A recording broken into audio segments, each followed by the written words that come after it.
Em nome do Pai, do Filho e do Espírito Santo. Amém. Salve, querido irmão e irmã. Hoje, quinta-feira, 24 de setembro, 25ª semana do Tempo Comum.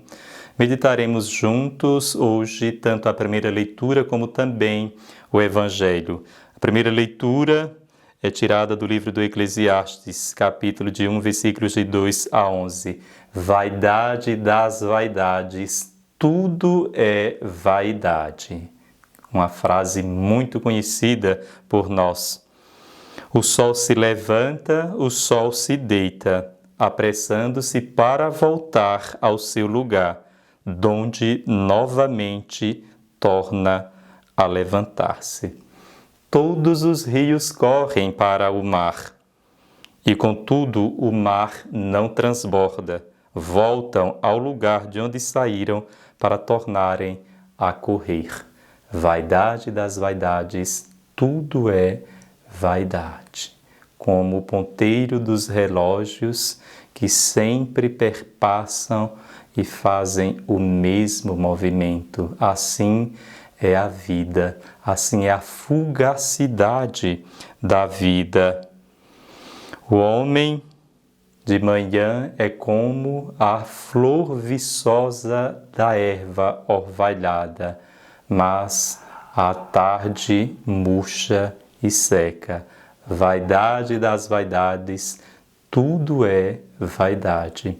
Essa leitura relata a passagem do homem no tempo, a passagem da nossa existência que é fugaz. Santa Teresa d'Ávila já dizia: tudo passa, só Deus basta. E nós poderíamos perguntar: onde se encontra a vaidade? Nosso Senhor disse no Evangelho de hoje, nosso Senhor, Deus Pai, em tudo, vaidade das vaidades, tudo é vaidade. A vaidade pode estar presente até naquele penitente que sobe uma escada de penitência para pagar uma promessa. Vai depender da motivação pela qual ele ali está, se será vaidade ou não, mas pode estar presente. A vaidade se encontra jejuando. Inclusive, nosso Senhor combateu isso. Quando jejuardes, tenham cuidado para que não imitem os fariseus, pois quando eles jejuam, ficam tristes para que possam ser vistos pelos homens. Nosso Senhor diz: quando vocês jejuarem, lave o rosto, unja a cabeça, sorria, coloque perfume. A vaidade também pode estar presente na oração. Os fariseus costumavam rezar nas praças, inclusive até gostavam de ser vistos pelos homens. Eles queriam aplausos, inclusive até no momento de oração. E, sobretudo, a vaidade pode se encontrar nas obras de caridade. Nosso Senhor diz que a tua mão esquerda não saiba o que faz a direita. Um certo dia, uma senhora, num lugar que não vou dizer onde, na Patagônia, podemos dizer assim, ela era uma grande benfeitora de uma comunidade e ajudou a construir uma igreja. E eu presenciei essa cena. E ela dizia: estão vendo essa igreja aqui? Esses tijolos que foram construídos essa igreja, foi toda a minha família, e ela disse até o sobrenome, que doou tudo. Inclusive, muita gente estava chegando na igreja e ouviu isso. Ou seja, ela estava agindo não para ser vista por Deus e recompensada por Deus, mas para ser vista pelos homens. E eu te pergunto, quando tu oras e reza, qual é o fundamento da tua oração? E o teu jejum? Só Deus vê? Inclusive tem algumas pessoas que dizem: hoje não fale comigo que eu estou jejuando. Inclusive até algumas postam em redes sociais, jejuando. Então, o interesse maior aí não é que apenas Deus veja, mas os homens. Então, queridos irmãos e irmãs, percebam como a vaidade está, sobretudo, presente até nos nossos atos religiosos. Um dia um padre me contou que uma senhora foi se confessar com ele e quando ela relatou um pecado, ela dizia assim: eu não acredito que eu sou capaz de ter cometido este pecado. No fundo, aquela mulher estava muito mais chorando a imagem cristalizada de uma pessoa que se considerava perfeita e pura diante do próprio Padre do que o pecado diante de Deus. Até a nossa própria confissão, muitas vezes, pode ser a confissão do nosso orgulho e não a compunção do nosso coração aquebrantado, do nosso coração arrependido diante do Senhor. Vaidade das vaidades, tudo é vaidade. Você encontra muitas vezes a vaidade naquelas pessoas que querem trazer outras à própria fé, à própria igreja. Você pode encontrar a vaidade naquelas pessoas que querem ter as igrejas cheias. Você pode encontrar vaidade no momento até que prega o próprio Evangelho. São Paulo já dizia: Deus me livre de pregar a não ser Jesus e Jesus crucificado. A vaidade é vacuidade, a vaidade é inconsistência, a vaidade é vazio, a vaidade é vanglória, ou seja, glória vã. E nós poderíamos perguntar: como tratar a vaidade? O primeiro passo é ter consciência que tudo é vaidade. Esse é o primeiro passo. É você ter consciência que tudo é vaidade. Qualquer coisa que você faça é vaidade. E para a cura ser absoluta e total, nós precisamos nos voltar para Cristo. Inclusive, é o rei Herodes que vai nos dar os meios, ou melhor, o meio para a cura da vaidade. Ver Jesus, e procurava ver Jesus. Claro que nós sabemos que Herodes queria ver Jesus muito mais por remorso e medo, pensando que Jesus seria, na verdade, a manifestação de João Batista. Vamos ouvir o Evangelho de hoje. O tetrarca Herodes ouviu falar de tudo o que estava acontecendo e ficou perplexo, porque alguns diziam que João Batista tinha ressuscitado dos mortos, outros diziam que Elias tinha aparecido, outros ainda que um dos antigos profetas tinha ressuscitado. Então Herodes disse: eu mandei degolar João. Quem é esse homem sobre quem ouço falar essas coisas? E procurava ver Jesus. Alguns diziam que João Batista tinha ressuscitado dos mortos. Muitos viam Jesus operar milagres e prodígios e achavam que, na verdade, João Batista ressuscitara dos mortos. E Herodes ficou com medo, com receio. Quando foi que Herodes começou a desgostar da palavra de João Batista? Quando ele disse: tu não podes desposar a mulher do teu irmão. Quando João Batista denunciou o adultério de Herodes, que desposara a mulher do seu irmão, Herodes se sentiu ameaçado.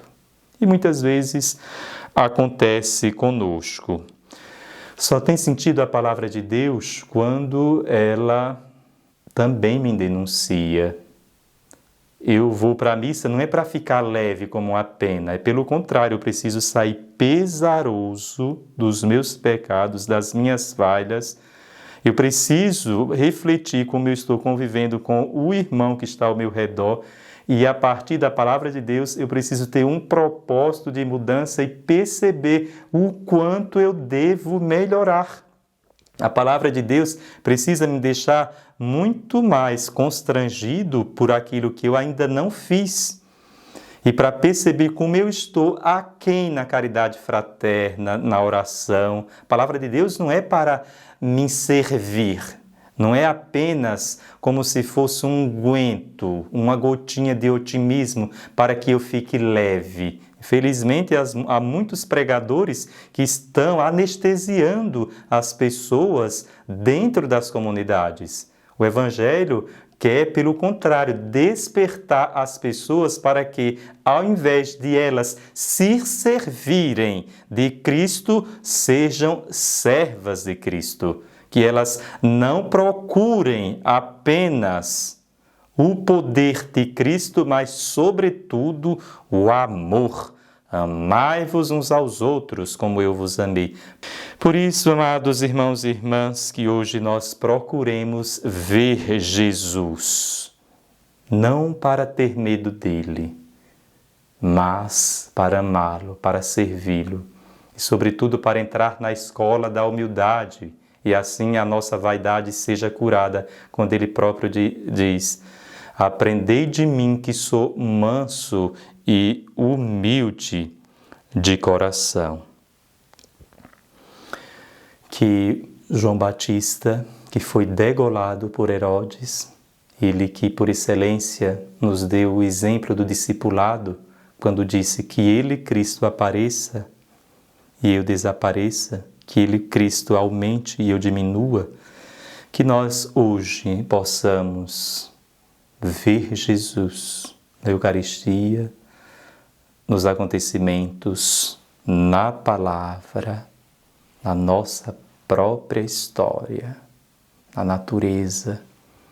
Que Nosso Senhor purifique o nosso olhar e faça com que nos livremos de nós mesmos, como dizia Santa Teresa: Senhor, livra-me de mim mesma, para que esse cascalho, esse pó que somos nós, esse pó que deseja aparecer, seja sobretudo transfigurado pelo Espírito Santo, porque nós somos pó e luz.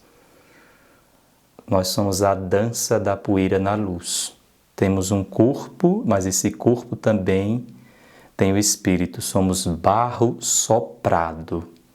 E um dia, esse pó, lembra-te que és pó e ao pó retornarás, será transfigurado no dia da ressurreição do Senhor.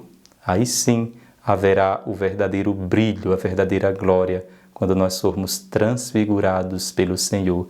E não apenas essa glória passageira, porque muitos procuram a vaidade na cultura, no conhecimento, na inteligência e até na ignorância. Há pessoas que querem ser célebres. Estamos na cultura das celebridades. O que são celebridades? Pessoas que querem ser celebradas, vistas. Pessoas que querem ser aplaudidas pelos homens e não por Deus. E por que Herodes degolou João Batista? Por causa da vaidade. Então, o grande problema de Herodes foi porque ele quis levar em consideração os aplausos dos convidados. São Marcos nos diz que o rei ficou muito triste quando Salomé pediu a cabeça de João Batista, mas não pôde recusar, pois ele tinha feito o juramento diante dos convidados. Então, ele queria os aplausos dos homens. Ele queria ser ufanado, queria ser ovacionado diante dos convidados. Ele não se preocupou com os aplausos de Deus, mas com a recompensa, os aplausos dos homens. Ele ficaria constrangido se não satisfizesse o desejo dos seus convidados. E nós, irmãos e irmãs, damos mais atenção aos aplausos de Deus ou aos aplausos dos homens? Lembremos-nos que tudo é vaidade. Qual a diferença entre os vivos e os mortos? Nada. Todos são pó. Vivos ou mortos, somos pó. Como dizia o padre Antônio Vieira, os vivos são pó levantado, os mortos são pó caído. Os vivos são pó que anda, os mortos são pó que jaz. Os vivos são pó com vento, com sopro, e os mortos são pó sem vento, por isso que expiram e morrem. O Senhor esteja convosco, Ele está no meio de nós. Abençoe-vos Deus Todo-Poderoso, Pai, Filho e Espírito Santo. Amém.